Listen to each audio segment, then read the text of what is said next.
ICC champions trophy 2025 ആദ്യ പോരാട്ടത്തിനായി India നാളെ കളത്തിലിറങ്ങും. Dubai രാജ്യാന്തര ക്രിക്കറ്റ് സ്റ്റേഡിയത്തിൽ നടക്കുന്ന മത്സരത്തിൽ ബംഗ്ലാദേശാണ് എതിരാളികൾ. UAE-ലെ മലയാളികൾ അടക്കമുള്ള ഇന്ത്യക്കാരും ഇതര ക്രിക്കറ്റ് പ്രേമികളും ആവേശത്തിലാണ്. നാളെ മുതൽ UAE-ൽ ക്രിക്കറ്റ് ആരവമാണ്. നാളെ ഉച്ചയ്ക്ക് UAE സമയം 1 മണിക്കാണ് ICC ചാമ്പ്യൻസ് ട്രോഫി 2025 ഇന്ത്യയുടെ ആദ്യ മത്സരം ആരംഭിക്കുക. ദുബായ് രാജ്യാന്തര ക്രിക്കറ്റ് സ്റ്റേഡിയത്തിൽ ബംഗ്ലാദേശിനെയാണ് ഇന്ത്യ നേരിടുന്നത്. മത്സരത്തിനായുള്ള ഒരുക്കങ്ങളെല്ലാം പൂർത്തിയായിട്ടുണ്ട്.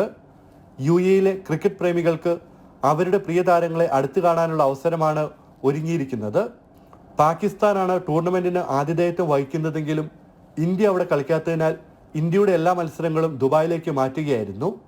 ഈ മാസം 23-നാണ് പാകിസ്ഥാനുമായി ഇന്ത്യയുടെ പോരാട്ടം. മത്സരത്തിന്റെ ടിക്കറ്റുകളെല്ലാം വിൽപ്പനയ്ക്കെത്തി മിനിറ്റുകൾക്കുള്ളിൽ വിറ്റു തീർന്നിരുന്നു. പാകിസ്ഥാൻ, ബംഗ്ലാദേശ് എന്നീ ടീമുകളെ കൂടാതെ ന്യൂസിലൻഡാണ് ഇന്ത്യയുടെ ഗ്രൂപ്പിലുള്ളത്. മാർച്ച് 2-നാണ് ഇന്ത്യ-ന്യൂസിലൻഡ് മത്സരം. ഇന്ത്യയുടെ ഗ്രൂപ്പ് മത്സരങ്ങളെല്ലാം ദുബായിലാണ് നടക്കുന്നത്. ഒരു സെമിഫൈനൽ മത്സരവും ഇന്ത്യ ഫൈനലിൽ പ്രവേശിച്ചാൽ ഫൈനലും ദുബായിലായിരിക്കും അരങ്ങേറുക.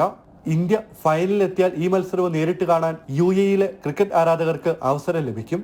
ബംഗ്ലാദേശിനെതിരെ മികച്ചൊരു വിജയം നേടാൻ ഇന്ത്യക്ക് സാധിക്കട്ടെ എന്ന് ആശംസിച്ചുകൊണ്ട് ദുബായ് അന്താരാഷ്ട്ര ക്രിക്കറ്റ് സ്റ്റേഡിയത്തിൽ നിന്ന് രഞ്ജിത്ത് പുലാശ്ശേരിക്കൊപ്പം ഷിൻ സെബാസ്റ്റ്യൻ, ജനം.